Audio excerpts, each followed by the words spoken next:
Bill, glad to sit down with you today and just to tap into a little bit of the history of the company. Obviously, at 48 years, you've seen a lot of things come and go, and I'm just interested to unpack some of that with you. And so why don't you start us off by explaining where the company started and how it started. So the company was founded in 1976 by my father, E.W. Maxson, as he was known in the industry. And he had a partner for 20 years prior. So from 56 to 76, they were partners, then they separated, and Maxson Associates was formed. I joined the company in 1978 after graduating college, and at the time there were 3 employees in the company. I was the 4th employee. So we started very small. We started in a very humble 1,200 square foot office on the 2nd floor of an office building.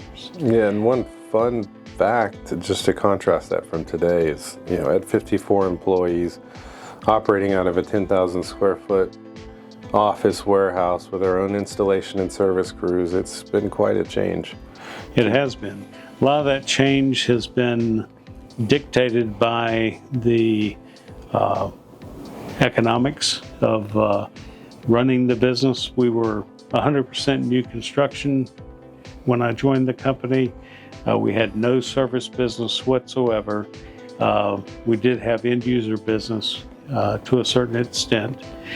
So the desire to grow our service business is what led to more office, more space, of course, warehousing. Yeah. And one interesting fact you should probably say is some of my grandfather, your dad's, and our founders' background prior to the business world. His background was military. His last assignment was at the Pentagon, and that's when he left the service and joined the reserves, came to Charlotte, and started his own business as the Maxson Company his first year out, and before having the partner for 20 years. Yeah, so we were definitely a veteran-founded company. Yes. He being involved in both World War II and the Korean conflict. And so I guess if you could summarize what some of the biggest changes you saw the company go through formationally to reach how we are today, like to transition from 3 employees to 54. Like, how does a company do that, and how did you see Maxson travel that journey? We had an influx of sales after I joined the company and became an estimator and salesperson that helped grow the company. We also had a recession in 1982 that was the second worst recession in history. That was tough on the company at the time. When all construction stopped, it basically stopped our business. And that's the point that I realized that the service business, establishing it and growing it, was the proper route for the company to take if we're going to weather future recession. All right, so for the next question, walk me through our product mix, where we started, kind of what went into choosing products, and all the way up to where we are now in our offering. Originally, my father made alliances with manufacturers in what we now today call our traditional products. Rolling steel doors was a large part of that. Loading dock equipment was part of that, and all kinds of other special doors in Division 8. We then would sell to end users that were in the textile business. We would also sell to general contractors as well. He also was big on promoting to architects. That was one of his true crafts that he passed on to me that kept us going as well. As industry left the Carolinas due to NAFTA. We then were left with no manufacturing being built, or very little was. We had plenty of office and people products that were being in facilities that were being built. So we pivoted our focus to products that were more people oriented, people related, like meeting spaces, office tenant upfits.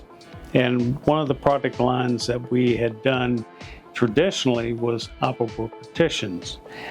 We were fortunate in the mid-'80s to secure the Modern Fold product line, which was and has maintained its position as the industry leader in operable partitions.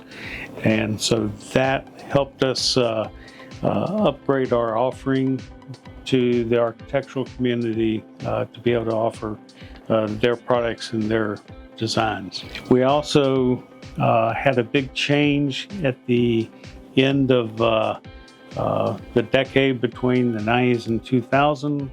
The International Building Code was adopted, IBC 2000, and which was in turn adopted into the North Carolina's version of the building code. And that made a huge change two ways. It took away a lot of the traditional fire doors that we would sell, protecting openings in rated walls, because the rated walls were no longer needed due to sprinklers. And yet the issue of smoke became a factor in multi-story buildings and the need to contain smoke in those buildings. We were very fortunate to be selected as the first distributor for Smoke Guard on the East Coast, and that is a smoke containment product used at elevator hoistways to keep smoke from traveling up elevator shafts and spreading into floors.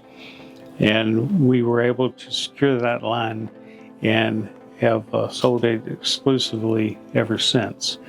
So in 2009, we were fortunate to be selected as a distributor for McKeon.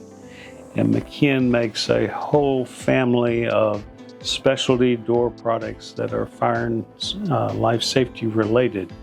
And they solve a lot of complicated issues that architects face with meeting the building code requirements.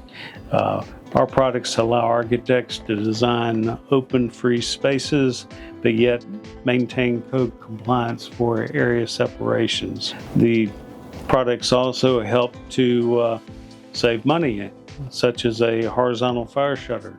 It can eliminate the need for a smoke evacuation system in a building, saving the owner hundreds of thousands of dollars.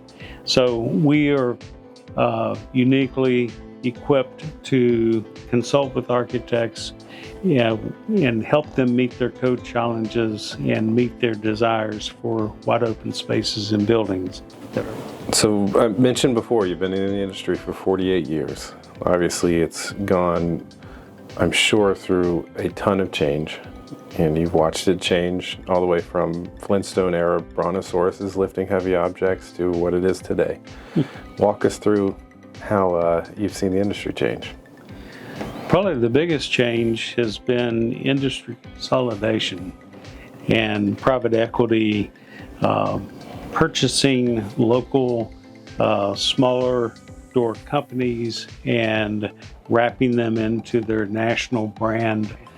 Our values of a family business and having Maxons directly involved in the company, present whenever the customer needs us, to hold us accountable for any issues they may have, we're here for them.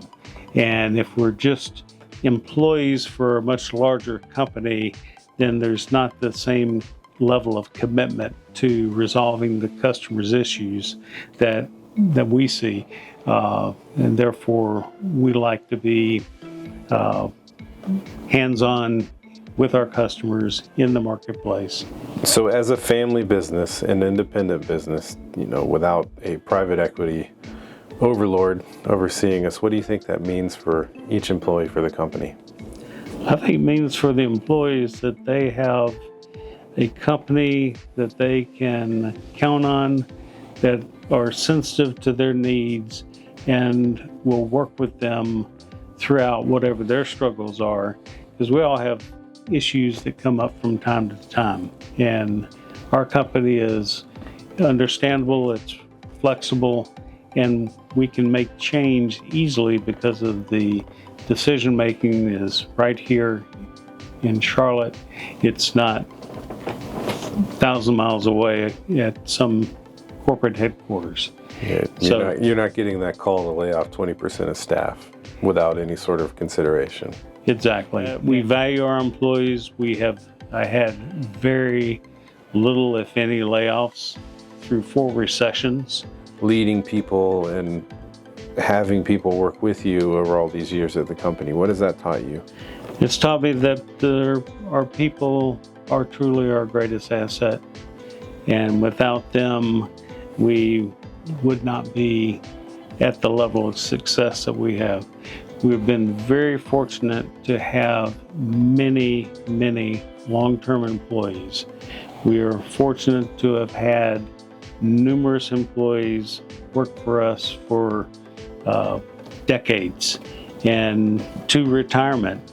So we're very appreciative of that, and they're very appreciative of what the company in return reciprocates back to them in terms of a working environment, a positive working environment where people can grow in their jobs and as well as make a stable income and take care of their families.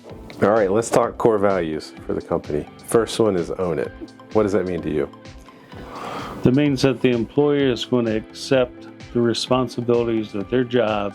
They're going to accept the challenges that are presented to them by our customers or by other issues that may arise from time to time. Now, what about take charge? That our employees will take the ball and run with it, so to speak, on behalf of our customers, go to the manufacturer, find the solutions, get back to the customer, communicate what the next steps are and what they can expect. All right, then what about never give up? No matter what, we are going to finish the job. We're going to complete the project. We are going to work through whatever the issue is so that we can have a solution that we're happy with, that our customers are going to be happy with. Next core value is dedication to excellence. Tell us about that one. Quality is very important to us, and we want to make sure that whatever it is that we are accomplishing, be it something that we're performing or the products that we sell, that they are going to provide excellent performance for our customers. Last but not least, customer focus is our final core value. It means the customer is number one, and we want to make sure that we are providing the absolute best customer experience when we perform our work. Hot dog.